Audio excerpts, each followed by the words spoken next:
All right, we are back with another edition of Digging Deep. I'm Sergio Pinheiro. That's Mike Bealby. Once again, Joe is currently out.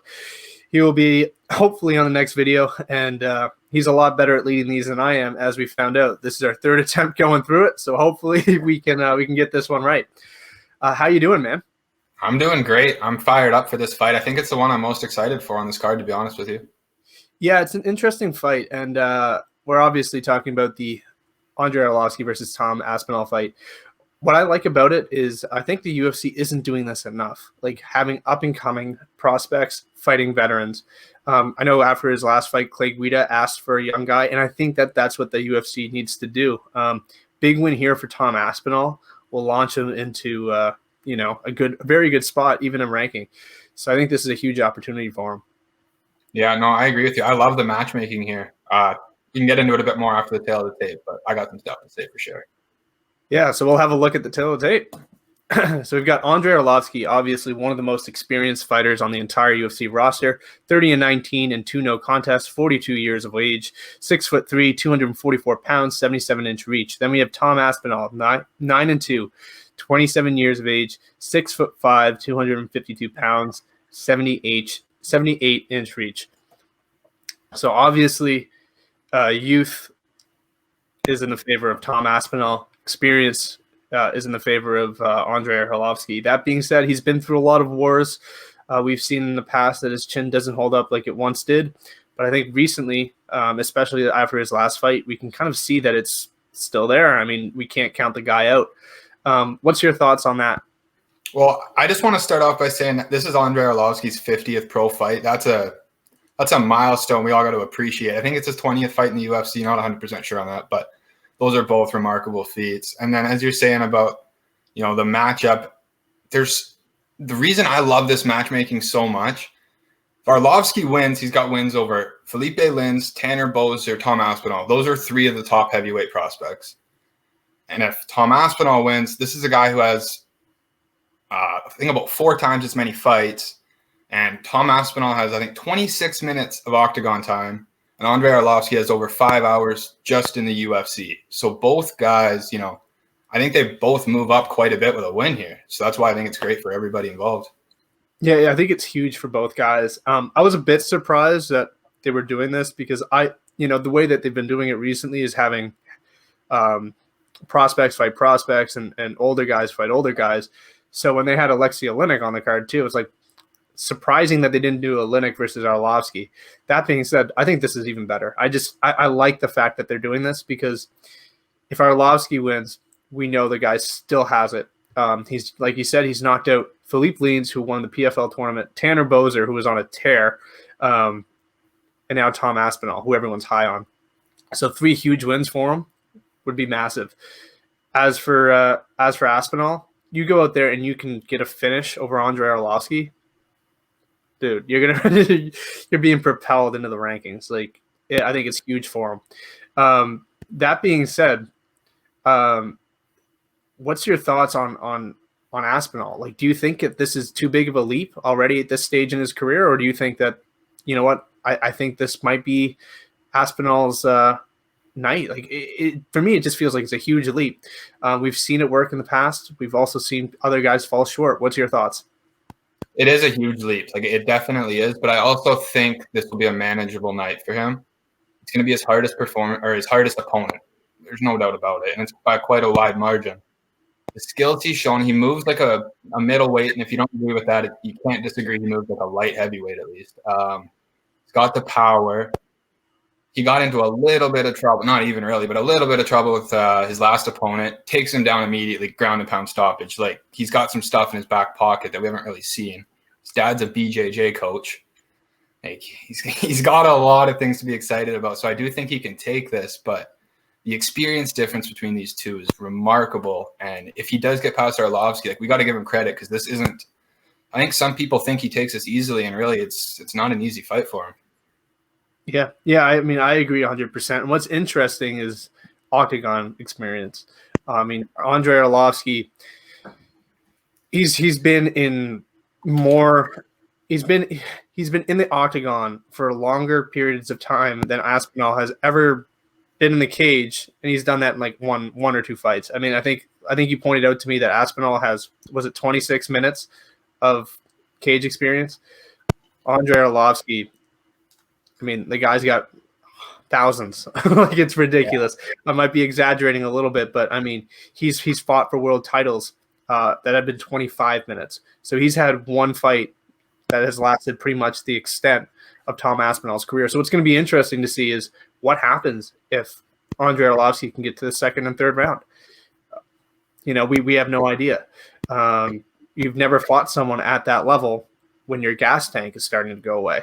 That being said, Andrei Arlovski usually, as you get older, your gas tank tends to fade as well. So it's going to be a compelling matchup in the sense that we don't know what's going to happen as the fight progresses, because we haven't seen that from Tom Aspinall. So I'm hoping we get to see that, and I'm hoping it's not a short night, because I'd love to see what happens when these guys get a little bit tired there in the third. Tom Aspinall, he's been vocal about wanting to have longer fights. I think he's got it here. The way Arlovski fights now, I would call it defense first. If maybe, it's not the most exciting, but if he can drag him into that slow pace kind of kickboxing match, I think I don't want to call it 50-50. I do lean on the Aspinall side, but I think it's a lot closer of a fight than some people are making it out to be. Yeah, I mean, I agree. I mean, this fight reminds me a lot of the Tanner Boser fight. I mean, I think a lot of people had Tanner Boser steamrolling Andrei Arlovski, and whether you thought he won or not, it was a very, very close fight, a lot closer than a lot of people had it, or a lot of people expected, because of the tear that Tanner Boser was going through. Tanner Boser was knocking guys out left, right, and center, just like Tom Aspinall is doing. So this fight reminds me a lot of that. And for people counting out Andrei Arlovski, I recommend watching that Tanner Boser fight, because I think I think that'll show you that Andrei Arlovski still has a chin, and he can still go full 15 minutes if need be. Yeah, I don't think Aspinall's hit round 3. So the fact that we're seeing Arlovski go the distance regularly at this point, that's probably a bit of an advantage. Even if Aspinall has the cardio, it's still somewhere he's never been. It would likely be an uncomfortable spot for him. So we don't usually like to do this, but I have to ask, because this is such an interesting one that could go either way. If you had to make a prediction, which way do you think you're going to put your money? Well, on our Fighter Path picks, I will be picking Tom Aspinall, but Andrei Arlovski is a pretty big underdog. So if you're looking at the odds, I would probably have to go Arlovski. Yeah, I've actually been back and forth on this one. It's hard for me to count someone out that has the experience that Andrei Arlovski does. He's so good, and he's still at this age. At one point, I felt like he was in a decline, and I think that he's kind of revitalized his career, and now he's looking better.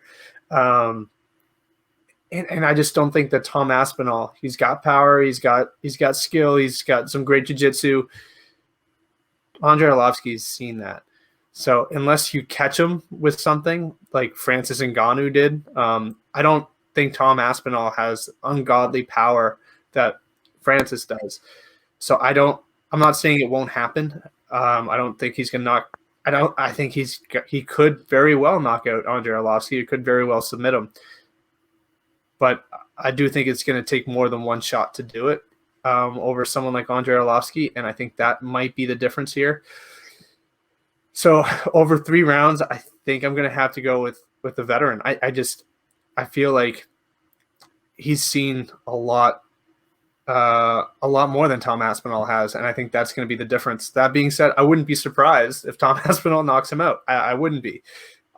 It's just hard to pick against a guy that's kind of revitalized his career. Has 50 fights. He's seen pretty much every type of fight. So I have to go with Andrei Arlovski. Yeah, no, fair enough. I don't mind that pick at all. He looks good for his age. People age differently, and Andrei Arlovski's he's doing it well. Yeah, I don't know what they drink in Belarus, but whatever it is, man, it's working because his career. Yeah, it makes no sense. I don't know what they're doing over there in Eastern Europe, but it's a compelling fight, and I'm really looking forward to it. And I just think whichever one of these two men emerge victorious deserve to be in the top 15. And if not in the top 15, they deserve a top 15 opponent. Yeah, no, I agree. I got one more point here. And in Aspinall's last fight, like I said he got into trouble on the feet. It was more just a chaotic spinning elbow sequence. But then he immediately gets the takedown in the finish. If he was to run into trouble on the feet with Arlovski, I personally don't see him just taking him down immediately and with ease. So he doesn't have that option. That's just one more thing that kind of gets me excited about that fight. You know, that's one last option, I think, for Aspinall. Yeah, it's exciting. Anytime it's youth versus veteran, I get excited because either you're going to see a star in the making or a revitalized veteran, like you saw with Jim Miller when he fought Roosevelt Roberts. Everyone just got excited again.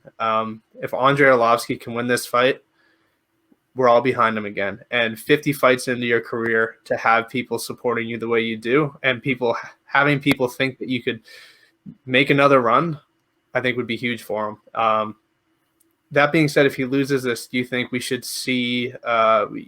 You think this is the end of Andrei Arlovski? No, I don't. If it was, that's something. To end on 50 fights is pretty damn cool, and going out to Tom Aspinall, no shame in that. So, you know, either way, I'm fine with that. But if I had to guess, I say we see Andrei Arlovski at least one more time after this if he's to lose. Yeah. What about you?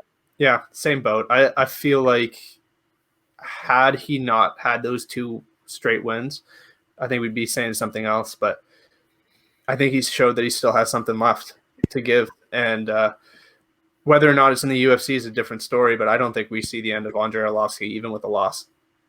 Yeah, no, those are 2 very good wins to have. I keep saying that, but Tom Aspinall's got 2 wins in his UFC career. Andrei Arlovski had 2 UFC wins in 2020, and Arlovski's were against better opponents. So it's just something to keep in mind.